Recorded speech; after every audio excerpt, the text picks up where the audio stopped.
അപ്പസ്തോല പ്രവർത്തനങ്ങൾ 1-ാം അധ്യായം 4-ാം തിരുവചനം. അവൻ അവരോടൊപ്പം ഭക്ഷണത്തിനിരിക്കുമ്പോൾ കൽപ്പിച്ചു, നിങ്ങൾ ജെറുസലേം വിട്ടു പോകരുത്, എന്നിൽ നിന്ന് കേട്ട പിതാവിൻ്റെ വാഗ്ദാനം കാത്തിരിക്കുവിൻ.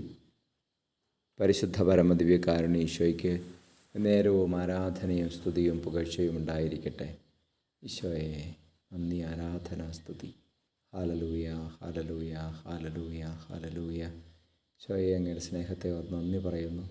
പിതാവിൻ്റെ വാഗ്ദാനമാകുന്ന പരിശുദ്ധാത്മാവിനെ ഞങ്ങളുടെ മേൽ നിറയ്ക്കുന്ന ഈശോയെ അങ്ങയുടെ ദിവ്യ സ്നേഹത്തെ ഓർത്ത് നന്ദി പറയുന്നു. ഞങ്ങളെ സഹായിക്കുവാൻ എപ്പോഴും സഹായകനായി പരിശുദ്ധാത്മാവിനെ നിറയ്ക്കുന്ന ഈശോയെ ഞങ്ങളങ്ങേ ആരാധിക്കുന്നു. ഞങ്ങളെയും ലോകം മുഴുവനെയും പരിശുദ്ധാത്മാവിൽ വളർത്തണമേ എന്ന് പ്രാർത്ഥിക്കുന്നു. ആത്മാവിൻ്റെ അഭിഷേകവും കൃപകളും ഞങ്ങൾക്ക് തരണമേ. നമ്മുടെ കർത്താവ് മിശിഹായുടെ കൃപയും പിതാവായ ദൈവത്തിൻ്റെ സ്നേഹവും പരിശുദ്ധാത്മാവിൻ്റെ സഹവാസവും നിങ്ങളോടുകൂടി ഉണ്ടായിരിക്കട്ടെ, ഇപ്പോഴും എപ്പോഴും എന്നേക്കും. ആമേൻ.